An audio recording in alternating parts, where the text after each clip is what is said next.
Okay, so for our objectives, no, for my topic, okay, first, we are going to really understand what is annotation all about and how important is the annotation. So second, you are going to participate actively because later on you are going to have the workshop in writing annotation. And then, okay, so that's it. Before we are going to end up my session, you are going to write annotation. I am going to group you again into several groups with two representatives from each group. We'll be writing an annotation for the highly proficient teachers and for those also for teaching materials are the proficient teachers. So the first question is, what is annotation? No? Perhaps others annotation may sound new for others, but others baka familiar na or we just heard about notations. No? Annotations. Now, to simplify the definition of annotation, these are the things that we are going to do if, for example, the documents we presented is not in the enumerated MOVs. Or for example, even if the document presented belongs to the enumerated MOVs, but it is not so clear, or sometimes if the school head doubts the document that we presented, that is the time we are going to support it with annotation. So what is annotation all about? First, you have there are self-reflections, explanation or presentational marks up attached to documents. So in other words, we can still focus on explanation. So meaning to say, it's an explanation of the attached document. So say for example, you already submitted, no? You already submitted your portfolio. Okay, nakuha naman dito sa portfolio. So we are going to assume that the teacher already submitted the portfolio. Pero pag abot dito sa principal, pag mag-rate na tayo siya, nga, wala may klaro ang iyang document na present. So pwedeng ipatawag, no? Pwedeng ipatawag sa principal ang teacher and then mag-suggest ang principal. Can you make an annotation for this? No? Because I cannot understand the document you presented. In the rater, no? So for example, you have a document attached plus your annotation. So dili na kaitatawag sa imong principal to explain what is the documents all about. Kaya na may naka-attach na annotation, no? And then masabtan na gito sa principal because annotation will establish a connection between the rater and the evidences. No? Pero baka kung muna-una mo nga kinahanglan ba jud iyang annotate ako ang dalang documents, dili na, no? Kung panangitag base ang ibang document, that is what annotation is all about. No, it is an explanation, it is a reflection of your teaching, of the strategy you use, of the materials you use. So, kung for example sa inyong mga evidence nga gi-present, dili na kinahanglan i-annotate, so do not think of annotation anymore. No? Ang annotation, gikinahanglan lang yun siya kung ang imong gi-present ng mga document is not part of those enumerated MOVs. Pero you believe na ang kanina document makatabang para ani nga mga objectives, no? Para ani nga craft. Okay, okay? Pareha kung sa una, no? We have different impressions of the objectives of our documents. We have different interpretations. So it is according to how we are going to present our documents. Okay, so what is the importance of annotation? Annotation will allow you to exercise reflective teaching. Again, reflective teaching. No? So, you are going to really think of what happens after your presentation. What happens after you facilitate the learning? Tama ba ito siya? No? Or you are still going to improve how you facilitate the learning. You are still going to improve how you use the teaching materials, no? The learning resources. Okay, so annotations are important because number one, they make your evidence speak in your behalf. Okay, just like what I have said, kung doon mo ay medyo vague, no? Hindi kayo masabtan nga document attached for that particular objectives, plus your annotation, bisan pag wala ka, ma-ratean yung ka sa teacher. Dili na ka as a teacher sa principal. Dili na kinahanglan na ipatawag ka sa principal, ngayon explain the evidence you attach to your portfolio or you compiled in your portfolio because your annotation will speak in your behalf. Number 2, they highlight your professional strength in teaching. Also, for example, you really use integration in the class. No, you use mga sophisticated materials in the class, no, that will really capture the attention of the learners. So that can be also be noted, and you are going to include that in your annotation. Now, they help you reflect on your teaching practices that pave the way for the professional advancement. Now, so, if you are going to have a record, ang annotation, record mo yun na to, explanation, reflection. If you have a record of your teaching, then you can always do it, no? You can always repeat doing it because you have your evidence, you have something to read, and it will make you recall of the practices that you've been doing. And then number 4, they describe your intentions, goals, and purposes towards career growth. No? So, because you have your record of what have you done, the best thing that you have done in the classroom, the best thing that you have done when it comes to providing learning experiences for your learners, or the best thing that you have done, especially when you prepared your DLL, your learning materials, no, your instructional materials. So, it will help you in your career growth. They present and explain credentials required by the rater for ranking and promotion. So it would be very easy for the rater, no, for the principal or for our master teachers and head teachers to really rate you, no, in the required credentials, no, and you can use that in your promotion.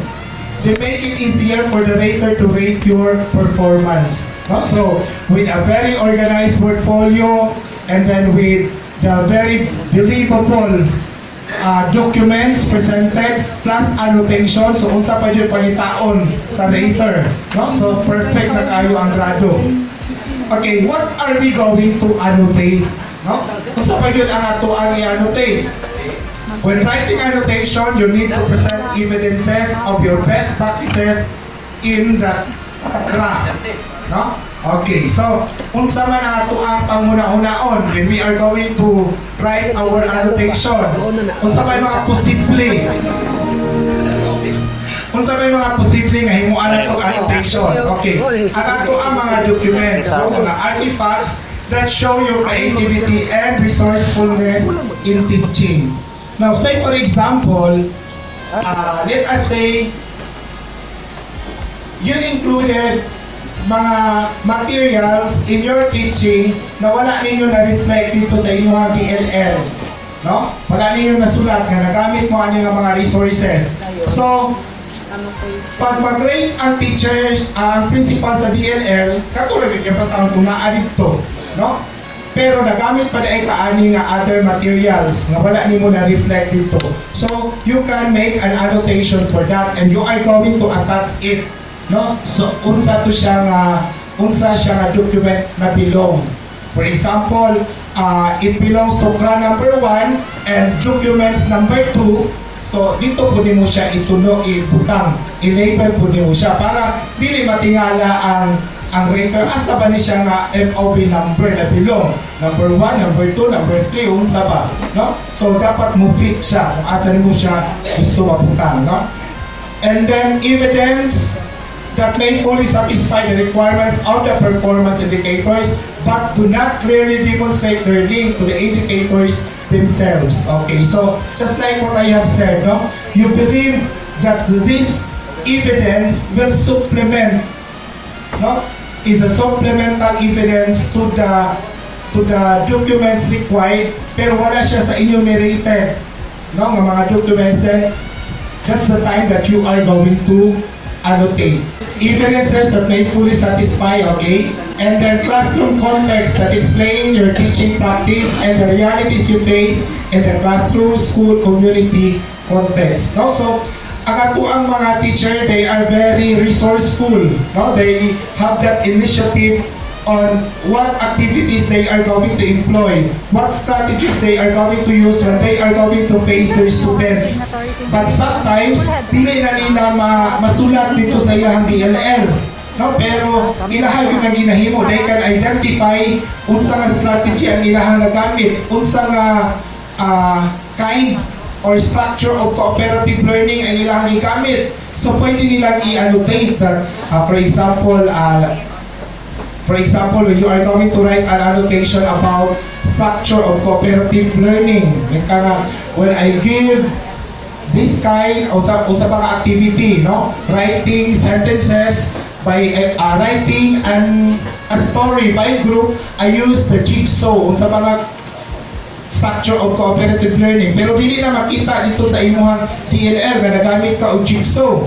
No? So, ikaw na mismo mohimo ka og annotation nga during the activity nagamit ka og jigsaw and so on, and then you are going to explain that, no, and then what was the result. Anyway, do not ay sample that you are going to read, no, para dili kayo ma-confused about annotation. Okay, it is not only applicable on the activities that you employ in the classroom, but this also includes, no, the whole school and the community.